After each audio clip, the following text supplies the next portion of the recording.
My sister mocked my failed marriage while she flaunted her perfect life. I discovered she's been using my social security number to hide her massive gambling debts. And now the debt collectors are showing up at her perfect anniversary party instead of mine. The gold leaf trim on the anniversary invitation was so sharp it felt like it could draw blood. I stared at my name, handwritten in perfect, sweeping calligraphy, mocking me from the center of the heavy, cream-colored cardstock. My sister, Sarah, didn't just send invitations. She sent declarations of victory. This particular summons was for her 10th anniversary gala, a diamond and decadence themed masquerade at the Fairmont. 10 years of marital bliss, 10 years of a rising stock portfolio, and 10 years of making sure I knew exactly where I stood in comparison. At the very bottom, I tossed the card onto my laminate kitchen table, the expensive paper sounding heavy and out of place against the cheap, scratched surface. My divorce had been finalized 6 months ago, a quiet, draining affair that left me with a small apartment and a cat that hated the sound of the radiator. Sarah hadn't been supportive. She had been predatory. At Christmas she sat me down in front of the entire family, swirling a glass of vintage Bordeaux, and sighed about how unfortunate it was that some women simply lacked the fortitude to keep a man happy. She spoke about my failed marriage as if it were a tragic hobby I had picked up and abandoned, unlike her own sturdy, ironclad union with Mark. She told me I should look at her life as a blueprint, a goal to reach for, rather than wallowing in my quiet little failure. The memory of her condescension made my morning tea taste like vinegar. I needed to get out of the house. I grabbed my purse and headed to the local grocery store, my mind wandering toward the cost of the dress she'd undoubtedly expect me to wear to this gala just so I wouldn't embarrass her. When I reached the checkout line, I swiped my card for a simple bag of groceries, milk, bread, and some comfort chocolate. The machine emitted a harsh, shrill beep. "Declined," the cashier said, not even looking up from her scanner. I frowned, feeling a flush of heat creep up my neck. I knew I had $3,000 in that account from my settlement. I tried again. Declined. I ended up paying with the crumpled $20 bill I kept in my glove box for emergencies, leaving the store with a knot of anxiety tightening in my chest.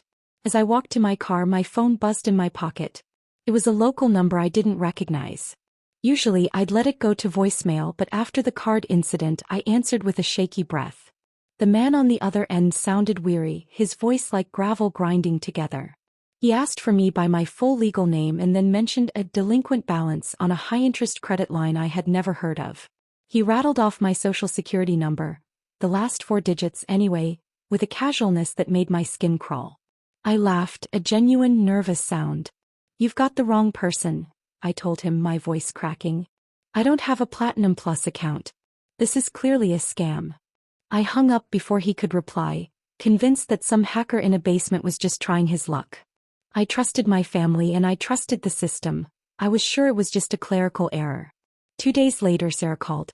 She didn't ask how I was. She asked if I had seen the invitation and if I could come over to help her assemble the hand-poured candle favors for the guests. "Since you have so much free time now," she added, her voice dripping with that faux sweetness she used when she wanted a servant. I went, mostly because the silence of my apartment was becoming deafening and I wanted to ask her if she'd heard anything about identity theft in the neighborhood. Her driveway was a parade of wealth. A brand new black SUV sat glinting under the afternoon sun, the leather interior still smelling of the showroom. Inside, the house was a museum of success. Every surface was marble, glass, or polished chrome. She met me at the door wearing a silk robe that probably cost more than my monthly rent, clutching a designer bag she just had to have for their upcoming second honeymoon to the Maldives. "Oh, honey," she said, eyeing my faded denim jacket with a look of genuine disgust. "We really need to get you into a stylist before the gala. It's hard enough being a divorcee at 40. You don't need to look the part." She spent the next 3 hours talking about Mark's latest promotion and how he had surprised her with a 10-carat tennis bracelet just because it was Tuesday. I sat there, peeling labels and sticking them onto glass jars, listening to her describe my life as empty and uncomplicated. She made my independence sound like a funeral. I felt small, overshadowed by her golden glow, wondering how 2 sisters could end up so far apart. Around 7 p.m. Mark came home, looking every bit the perfect husband in his tailored suit. He kissed her cheek, nodded at me with a look of mild pity and went upstairs to change. Sarah poured us more wine, a crisp white that she bragged was imported specifically for the gala. She was in the middle of a story about how their florist was simply incompetent when her phone rang. She excused herself, fluttering her hands toward the kitchen. "I have to take this, it's the caterer. Stay put, don't mess up the labels." She disappeared into the hallway, her voice dropping to an urgent, low hiss. Left alone, I sat at her mahogany desk in the home office, sipping my wine. A sudden, clumsy movement of my arm sent the glass tipping over. The pale liquid splashed across the desk, soaking into a stack of papers. Panic surged through me. Sarah would kill me if I ruined her perfect workspace. I scrambled for some paper towels, grabbing a handful of envelopes from a nearby tray to blot the spill before the expensive wood stained. As the wine soaked into the paper, the ink began to bleed, making the letters stand out with terrifying clarity. My eyes caught on a string of numbers. My social security number. It was printed on a formal letterhead from a company called Crown Majestic Holdings. My hands started to shake so violently I nearly dropped the wet stack. It wasn't a catering bill. It was a final notice for a gambling debt. The amount at the bottom was written in bold, cold digits. $184,000. I looked closer, my breath hitching in my throat until it hurt. The account was in my name, but the billing address was Sarah's secondary vacation property in the mountains. There were records of marker drawdowns from a high-stakes offshore casino site. She hadn't just used my name for a credit card. She had systematically used my identity to fund a gambling addiction that had clearly spiraled into an abyss. The perfect SUV, the designer bags, the Maldives trip. It wasn't Mark's promotions. It was my credit, my future, and my very reputation being liquidated to maintain her status. She was using me as her personal insurance policy for her failures. I heard her laughter coming back down the hall, light and carefree, as if she didn't have a soul-crushing secret tucked in her desk. My first instinct was to scream, to throw the wet paper in her face and demand to know how she could do this to her own flesh and blood. But then I looked at the gold embossed invitation sitting on her desk next to the debt notice. I looked at the way she walked back into the room, adjusting her silk robe, her face a mask of practiced elegance. She thought I was the failed one. She thought I was too broken by my divorce to ever fight back. "Is everything okay, sweetie?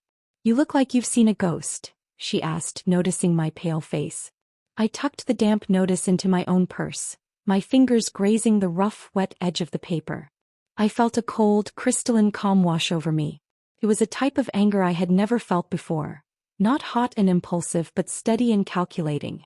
"Everything is fine, Sarah," I said, forcing a small, submissive smile that she had come to expect. "The wine just went down the wrong way.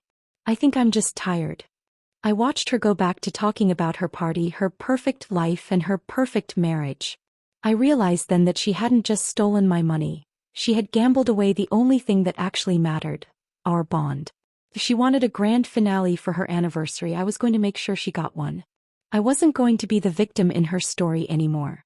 I was going to be the one who finally turned out the lights on her little stage. The drive home from Sarah's house was a blur of streetlights and white-knuckled grip on the steering wheel. That damp, wine-stained notice sat in my purse like a live explosive. As soon as I crossed my threshold, I didn't turn on the lights. I sat in the dark for a long time, the weight of her betrayal pressing against my ribs. While I had been crying over the end of my marriage, wondering how I'd rebuild my life, my own sister had been using my identity as her personal slush fund. She hadn't just kicked me while I was down. She had stripped my pockets and sold the shoes off my feet. The next few nights were spent in the blue light of my laptop screen. I became a ghost hunter in my own life. I dug through digital trails I had been too distracted to notice during the divorce proceedings. It was worse than I thought. She hadn't just stopped at one credit line.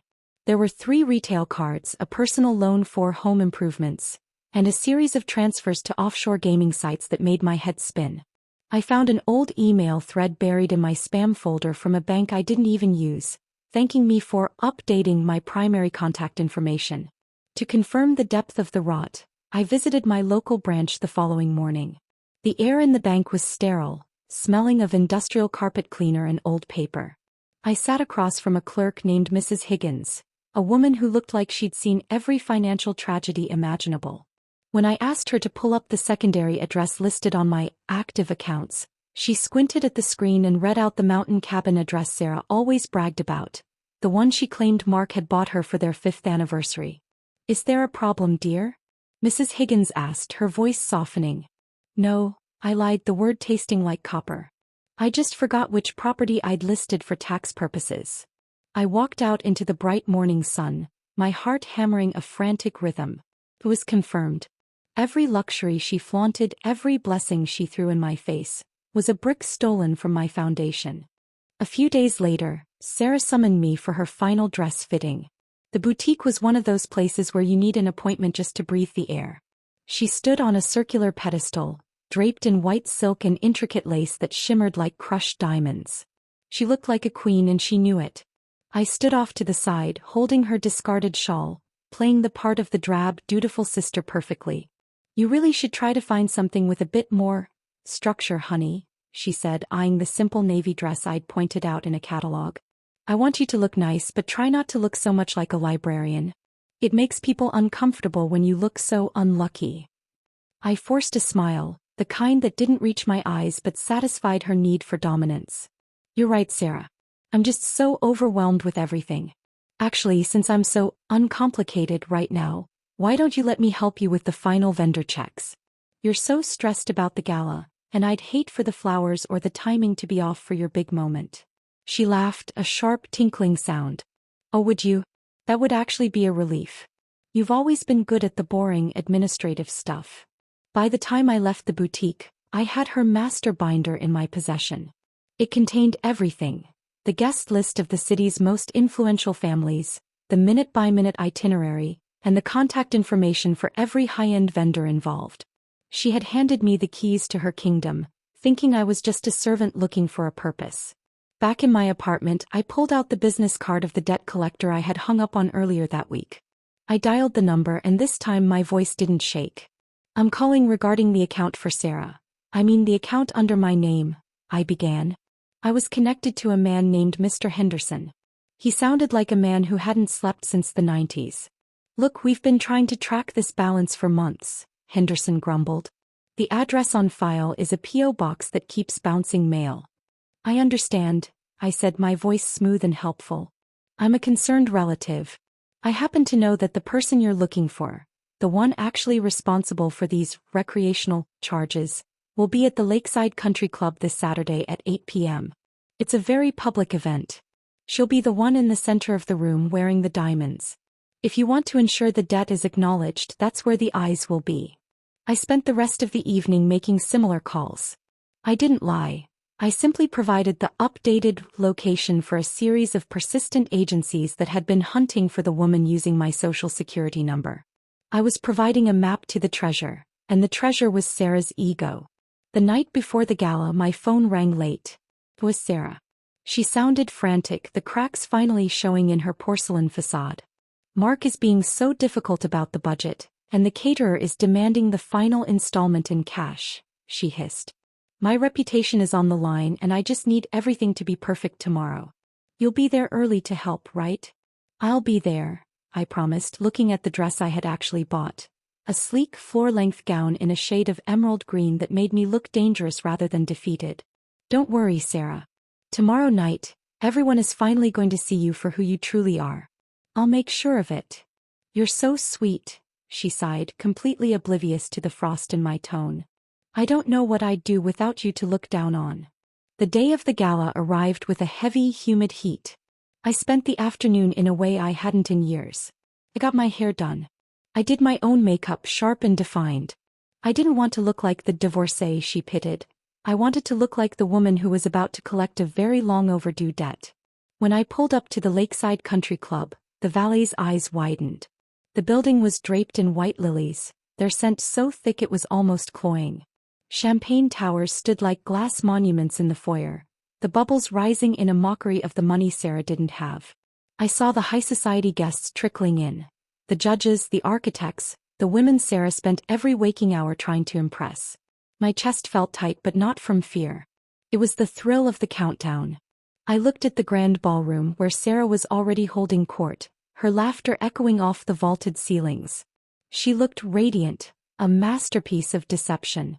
She had built this entire world on a foundation of my stolen life, thinking I was too weak to ever demand it back. I took a glass of champagne from a passing waiter, feeling the cold condensation against my palm. I checked my watch. It was 7:45 p.m. The guests were all here. The stage was set. Sarah was standing near the podium, glowing under the spotlights, preparing to tell the world how perfect her 10 years of marriage had been. I stayed in the shadows of the arched doorway, a small, knowing smile playing on my lips. The audit was about to begin, and for the first time in a decade, I wasn't the one who was going to be found wanting. The crystal chandeliers hummed with a low, electric energy as the room fell silent. Sarah stepped onto the small velvet-draped dais, a wireless microphone clutched in her manicured hand. She looked radiant, the light catching the diamond theme in every facet of her jewelry. Mark stood just behind her, his hand resting possessively on her waist, the image of a supportive, successful husband. I leaned against a marble pillar at the back of the room, my emerald silk dress feeling like armor. 10 years, Sarah began, her voice amplified and honey-sweet, echoing through the ballroom. 10 years of building a life based on what matters most: honesty, sacrifice, and an unbreakable bond of love. She paused for effect, looking at Mark with a gaze of practiced devotion that I now knew was worth exactly $0. In a world where so many unions crumble at the first sign of trouble, where people give up because things get hard, we chose to thrive. Then she turned her eyes toward the back of the room. She found me. I look at my dear sister and my heart breaks for the struggles she's faced this year. But her journey reminds me every day how lucky I am to have found a partnership that isn't just a contract but a fortress. The pity in the room was palpable. A few women in the front row turned to look at me, their expressions a mix of sympathetic winces and "thank God it's not me." Sarah smiled at me, a patronizing tilt of the head that said she expected me to shrink. Instead, I raised my glass. I didn't drink. I just held it there, a silent signal to the shadows near the entrance. That public jab was the final shovelful of dirt on the grave of our relationship. The stage was hers, but I was the one who had written the script for the next act. As the catering staff began to circulate with silver trays of lobster thermidor, the heavy oak doors at the rear of the hall swung open with a thud that didn't match the rhythm of the string quartet. The music faltered. 3 men walked in looking like jagged rocks in a sea of silk. They weren't wearing tuxedos. They wore cheap polyester suits in varying shades of charcoal, their shoes scuffed from pacing courthouse hallways. The leader, a man I recognized as Mr. Henderson from his gravelly phone voice, didn't look impressed by the white lilies or the champagne towers. He looked like a man who had a job to do and a quota to hit. The room's chatter died down to a confused murmur. Sarah, still standing near the podium, stiffened. Her professional smile stayed plastered on her face, but her eyes darted toward the side exits. "I'm sorry," she said into the microphone, her voice trembling slightly. "This is a private event. If you're with the floral company, the service entrance is..." "Sarah Miller?" Henderson's voice was unamplified, yet it carried further than hers. He didn't use my name. He used hers. "We've been trying to reach you regarding the delinquent accounts at Crown Majestic and the secondary liens on the Mountain View property. You've been hard to find, but we were told tonight was a big night for you." The silence that followed was heavy enough to crush the lungs. Sarah tried to laugh, a shrill, brittle sound that grated against the ears. "This is a ridiculous mistake. You must be looking for my sister. She's had some financial difficulties recently." She gestured vaguely in my direction, her hand shaking. Henderson didn't even look at me. He pulled a thick folder from his briefcase and stepped toward the head table. "The social security number belongs to your sister, yes. But the IP addresses used for the gambling markers originate from your home router. The signatures on the credit applications match your handwriting, not hers. And the inheritance you deposited last June? That was a fraudulent loan taken out in your sister's name. We have the forensic audit right here, Sarah. We also have the redirection notice filed yesterday." Mark stepped forward, his face a mask of bewilderment. "Inheritance? Sarah, what is he talking about? You told me your grandmother left you that money for the SUV and the Maldives trip. You said that was why we didn't need to dip into the savings." The mask didn't just crack, it shattered. Sarah reached out to touch Mark's arm, but he flinched away as if she were made of hot lead. The fortress she had bragged about was revealed to be a cardboard cutout, melting under the glare of the truth.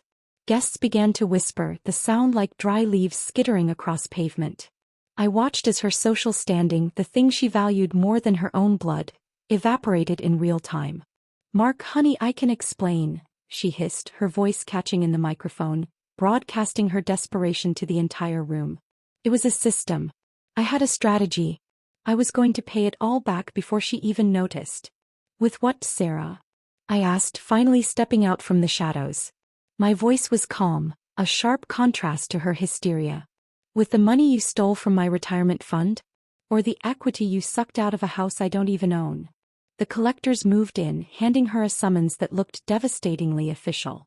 Sarah looked around the room, searching for a friendly face, but every person who had sipped her champagne was now recoiling.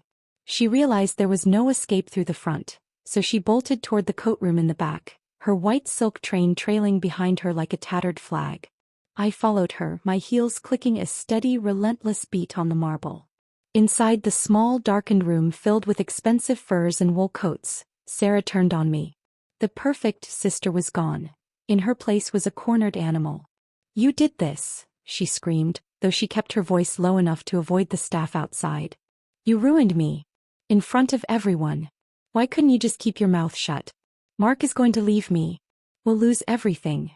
She grabbed my hands, her grip bruising. "Please just tell them it was a mistake. Tell them you gave me permission. I'll pay you back, I swear. Just don't let them take my life away." I looked at her, really looked at her, and felt a profound sense of emptiness where my sister used to be. "You already took mine, Sarah. You watched me cry for months, thinking I was a failure because I couldn't even keep a grocery budget while you were off betting my future on a digital card game. My failed marriage was at least built on something real. Your whole life is just a series of lies you told to feel better than me." I pulled my hands away. "I'm not lying for you. I'm finally telling the truth for myself." I walked out of the coat room, leaving her sobbing amidst the minks and cashmere. Outside, the party was over. People were fleeing for the exits, eager to distance themselves from the scandal. Mark was sitting at a table alone, his head in his hands, the weight of a decade of deception finally settling on his shoulders. As I walked out to the valet, the cool night air felt like a benediction. The process of clearing my name would be long, painful, and filled with paperwork, but for the first time in years the weight on my chest was gone. I handed the valet my ticket and waited as my modest car was brought around, sitting in stark contrast to the luxury vehicles of the fleeing elite. I got behind the wheel and started the engine. I didn't look back at the country club or the white lilies. I thought about my quiet, small apartment. It didn't have marble floors or gold leaf invitations, but everything inside it actually belonged to me. I drove away from the wreckage of Sarah's perfect life, realizing that while she had lost her world, I had finally found my way back to mine. The road ahead was long, but for the first time I was the one steering.